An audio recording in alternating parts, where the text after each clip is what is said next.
Hi, this is Jack Stanley, and I wanted to talk about my grandfather. I'm thinking about this whole thing about talking with history, and I want to do several talks like this about people who influenced me and who had a special part in my life and helped me. And my grandfather was an interesting fella. He was born in the 19th century, and what's really neat about it is that he grew up in a rather reserved family scene in West Hoboken, New Jersey. And then eventually in 1917, when World War I was declared here in the United States war, he volunteered. And he got together. So I have a wonderful photograph of my great grandmother with my grandfather, and looking out the window is my great grandfather. Kind of cool. I have to dig that out sometime. Well, they were born in the 1840s, and of course, my grandfather used to tell me about my great grandfather, his grandfather. He was a blacksmith for the Union Army during the Civil War. It was a very important thing to do because everybody had horses. He had to keep the horses happy, and he had a dent in his head. My grandfather said he got kicked in the head by an angry mule. So basically, you have to be very careful and very, happy and nice to a mule.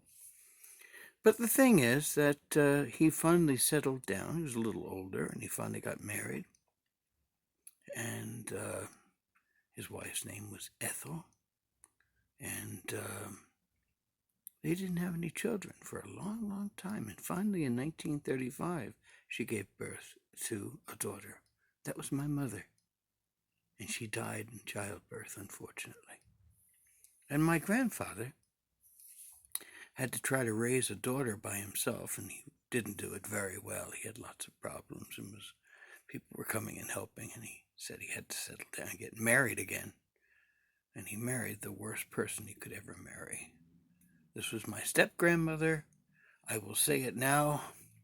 She was a nasty old shrew. She was a drunk. She did everything to make people miserable.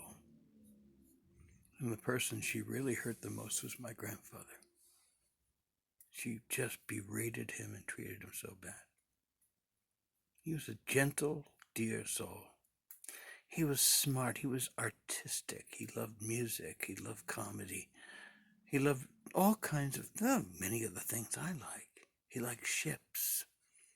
He liked sailing. He would go and take his canoe in the 1930s and 40s and take his canoe between all the fleets parked in the Hudson River. Take my mother with him. Scared the hell out of her. But he loved the sea. He loved ships and was fascinated by that. He did wonderful pieces of art. He was a wonderful cartoonist. I have a few of his pieces.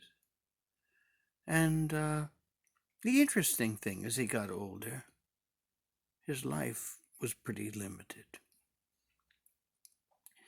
He was married to my step-grandmother, who made his life miserable, and his only enjoyment was work. And then when he finished with work, when he retired, they took him out. He didn't drink too much.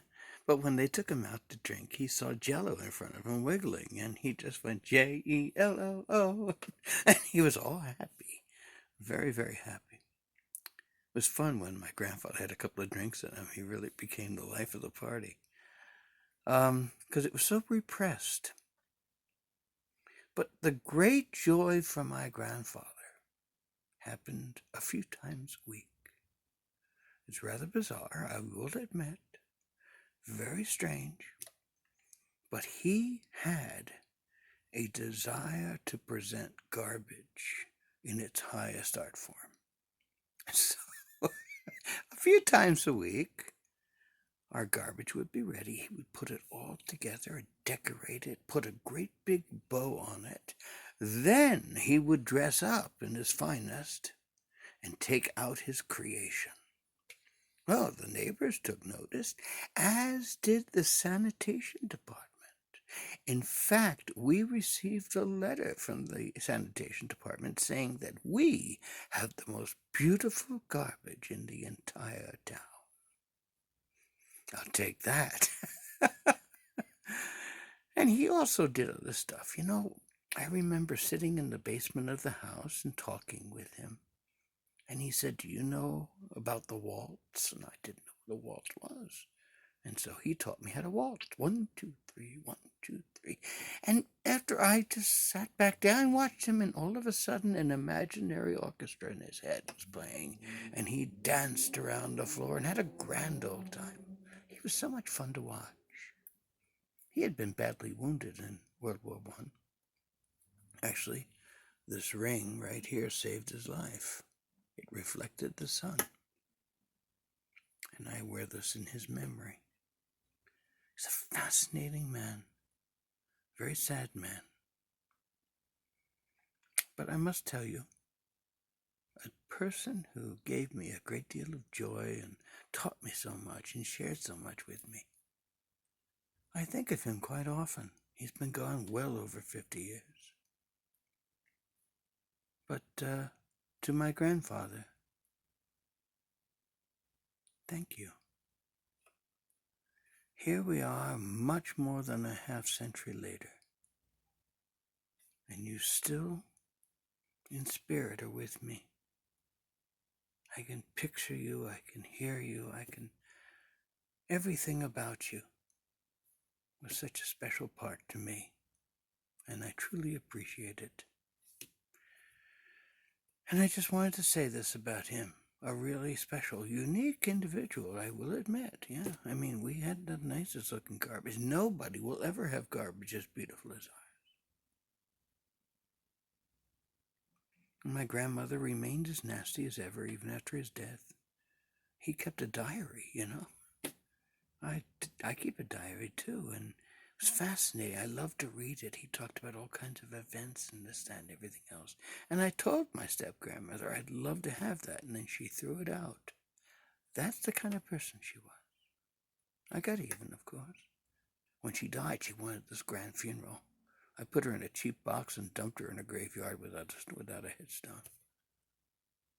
I hope my grandfather was watching, but he would have had a good laugh. I did.